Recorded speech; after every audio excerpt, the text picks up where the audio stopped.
All right, let's dive into this AI Action Summit in Paris. Looks like we've got a pretty diverse collection of sources to sift through here. Press releases, reports, articles, even some YouTube transcripts, huh? Should be interesting. Yeah, it's interesting to see this summit happening now, especially after those discussions in Bletchley Park and Seoul, where everyone was laser focused on AI safety. Paris seems to be taking a bit of a different approach. Oh, how so? Well, this summit, co-chaired by France and India, brought together a massive crowd. Over 100 countries, over 1,000 participants. And it wasn't just government, folks. You had private sector, civil society, the whole shebang. And the real focus here, concrete action, economic opportunities, global cooperation. Less talk, more action. I like the sound of that. So less about hypotheticals and more about what we're actually doing with AI now. Exactly. They really honed in on 5 key areas: public service AI, future of work, innovation, and culture. And of course, you can't forget trust in AI and global governance, all the big stuff. Sounds pretty comprehensive. But let's break it down a little. What were some of the highlights from each of these areas? Sure. Well, with public service AI, it was all about how governments can leverage AI uh, to basically make citizens' lives easier. Streamlining those annoying bureaucratic processes, personalizing education and healthcare, that kind of thing. Makes sense. And what about the future of work? I mean, AI is going to totally change how we work, right? But there's also that fear of job displacement. Yeah, that's the big question, isn't it? They tackled both the challenges and the opportunities head on. One thing that kept coming up was reskilling and upskilling the workforce, getting people ready for these jobs of the future. Oh, and there was a lot of talk about how AI could actually create entirely new job categories, stuff we can't even imagine yet. So it's not just about robots taking over. It's more about humans and AI working together in new ways. Right. And the innovation and culture part, that was actually pretty exciting. They even had a whole AI and culture weekend in Paris. AI generated music, art, poetry. It was wild. And they also talked about using AI to preserve cultural heritage, making it accessible to everyone. It seems like AI is pushing the boundaries of creativity in ways we never even considered. But all this innovation has to come with some concerns, right? Yeah. What about ensuring we can trust these AI systems, that they're being developed safely and not going to be misused? Absolutely. And that's where global governance comes in. The world is realizing we need some ground rules, Yeah. international agreements, standards, making sure AI is developed and used responsibly. Some countries want strict regulations, others are more hands-off. They want to let innovation flourish. Finding that balance is going to be tricky. Encouraging progress while keeping things safe. It is. And it's fascinating to see the different approaches. Like the European Union, they're going all in with their AI Act. Oh, right. That's the one that's supposed to become law soon, right? Refresh my memory on that. It's basically the world's first comprehensive legal framework for AI. They categorize AI systems by risk level and anything high risk, like systems used in infrastructure or law enforcement. Those get much stricter requirements. The goal is to make sure any AI system used in the EU is safe, transparent, and respects fundamental rights. That's a big move. What about other countries? Are they doing anything similar? The G7 countries, they're more about ethical guidelines than strict rules. They've got something called the Hiroshima Process Code of Conduct. So more voluntary measures and best practices, less about hard and fast rules. Exactly. It's a different approach. But whatever the approach, everyone agrees that AI is powerful. We need some kind of framework to ensure it's used for good, that it doesn't become a threat. That makes sense. It's a global phenomenon. Everyone needs to be on the same page. Now, France seems to be really stepping up in the AI space. What have they been up to? Yeah, they're definitely aiming for the top spot. They've got this national AI strategy, boosting research and development, attracting investment, really fostering a lively AI ecosystem. Didn't they launch a new institute too? INESIA. Yep, the French Institute for AI Evaluation and Security. They're all about assessing the safety and reliability of these AI systems, giving guidance to policymakers and businesses. They want to be the authority, the trusted voice in the AI world. They're putting their money where their mouth is, huh? Oh, yeah. For them, AI is key to economic growth and societal progress. They're investing heavily to stay ahead of the curve. It's like a race, isn't it? All these countries vying for that leading role on the global AI stage. It kind of is, each one trying to find its niche, its area of expertise. Well, this summit definitely drew some heavy hitters. Macron, Modi, Vance, von der Leyen, all these world leaders sharing their visions for the future of AI. And there was this real sense of urgency in the air. Like everyone understood that AI isn't just a tech issue anymore. It's a geopolitical issue, an economic issue, a societal issue. The stakes are high. We've laid the groundwork here. Key themes, approaches to regulation, major players. But let's get down to brass tacks. How's AI playing out in the real world? What are some tangible examples of how this tech is already impacting our lives? Okay, so one that really got people talking and made a huge splash in the scientific community was AlphaFold. It's a Google AI system that can predict the 3D structure of proteins. And get this, with incredible accuracy. Proteins. Why should I care about proteins? Because they're the building blocks of life. They're involved in pretty much every process in our bodies. Knowing their structure is crucial for developing new drugs, new treatments. AlphaFold could revolutionize drug discovery, help us find cures for some of the world's toughest diseases. Now, that's impressive. But what about the potential for misuse? Could AlphaFold be used for something, well, less noble? That's the question, isn't it? The potential for misuse is there. Imagine someone using this technology to develop biological weapons or create designer viruses. It's scary stuff. This is why responsible governance is so important. We need to have these conversations about ethics. Yeah, it feels like we're stepping into uncharted territory here. We need to proceed carefully. We do. We have to make sure these powerful tools are used for good, not for harm. Transparency and open dialogue are critical. Well, that's a good place to pause, I think. Why don't we come back and explore more examples of AI in action in part 2? Sounds good. See you soon. Back again for more on the AI Action Summit.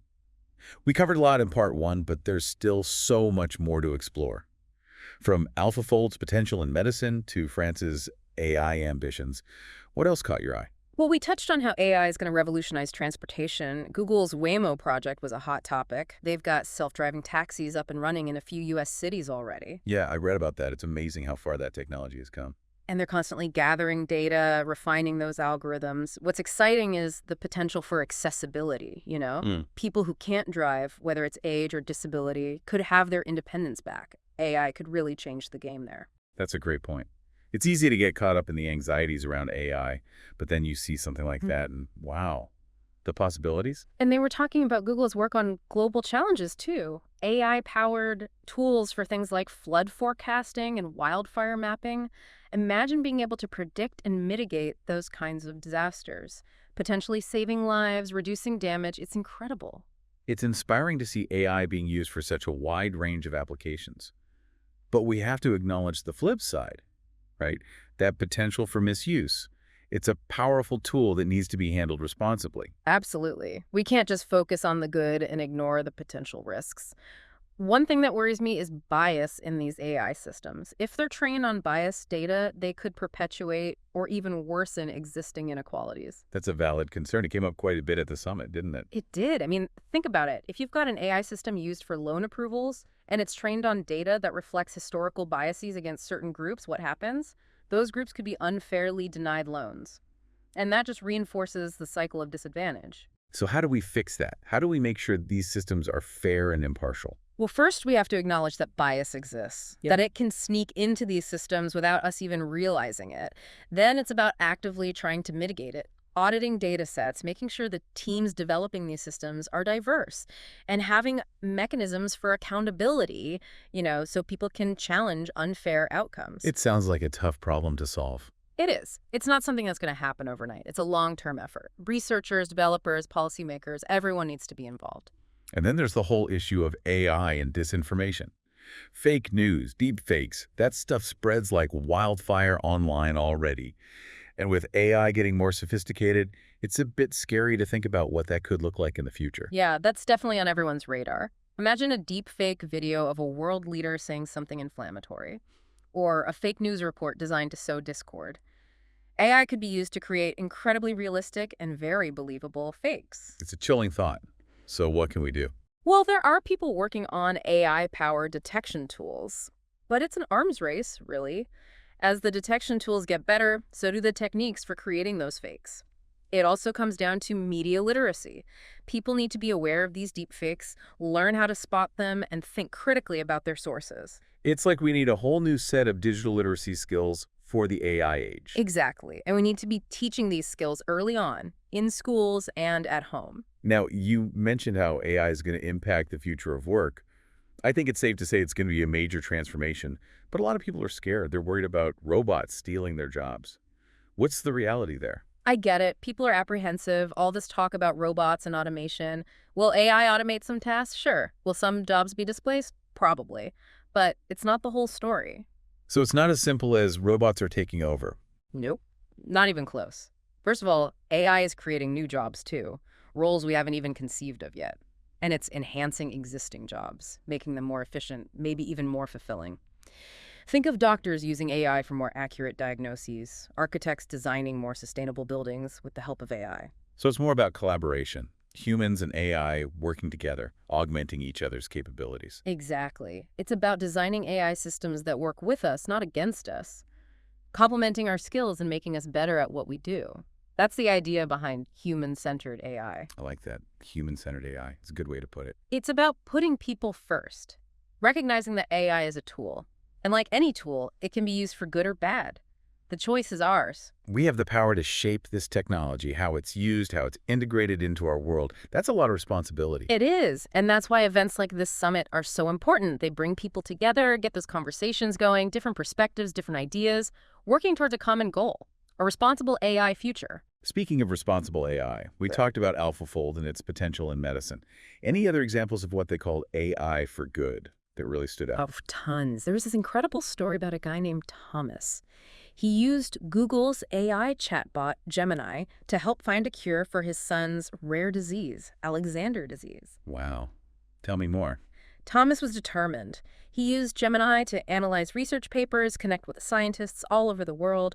Basically, he sped up the search for a cure using AI. It's amazing what technology can do when it's used for something like that. It really is. It shows how AI can democratize access to knowledge, to resources, and it gives us hope.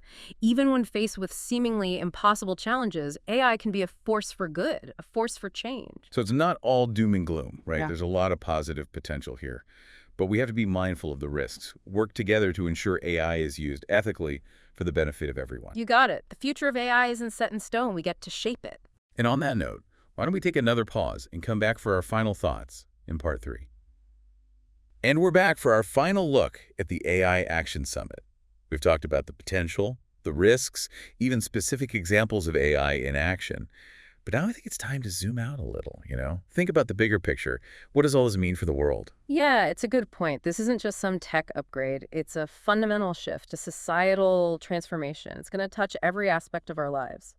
And one thing that really resonated from the summit was this. International cooperation is crucial. AI doesn't stop at borders, right? So how do we make sure everyone benefits? That we're all working toward an AI future that's good for all of humanity, not just a select few. Yeah, that's the big question, isn't it? It is, and it was a major theme throughout the summit.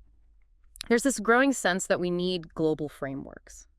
Agreements, kind of like what we have for nuclear weapons or climate change. We need something similar for AI. So like a global AI governance structure. Exactly. Something to set the ground rules. Ethical guidelines, safety standards, making sure the benefits of AI are distributed fairly. And it can't just be governments making these decisions. We need to bring everyone to the table. Civil society, researchers, industry, everyday people. Right, because AI is going to impact all of us. We should all have a say in how it's developed and used. Exactly. And the summit was a good first step, getting those conversations started, bringing together people from all over the world with different perspectives, different concerns, laying the groundwork for a more collaborative approach to AI governance. Speaking of collaboration, didn't they announce a new initiative at the summit?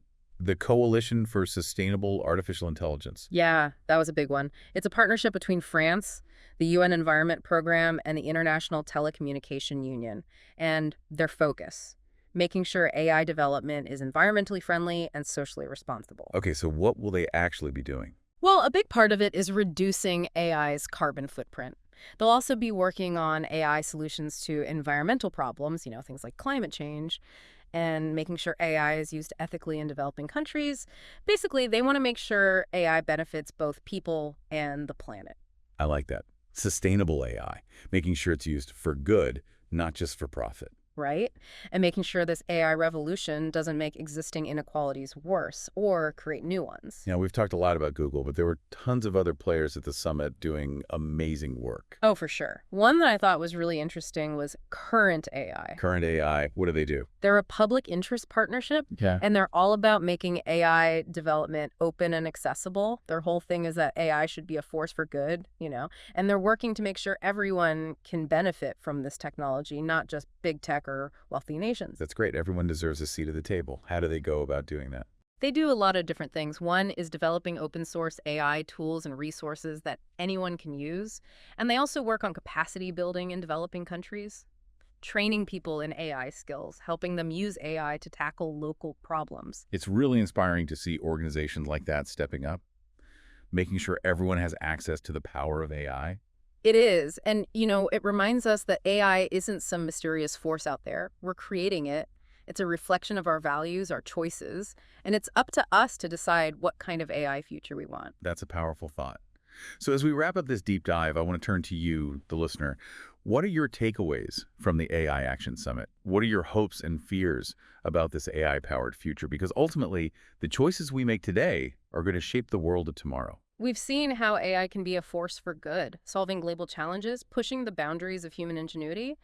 But we've also seen the potential dangers, the risks of bias, disinformation, and misuse. It's a complex landscape, that's for sure. It is. But it's a future we get to build together. So stay informed, stay engaged, and help us create an AI future that benefits everyone.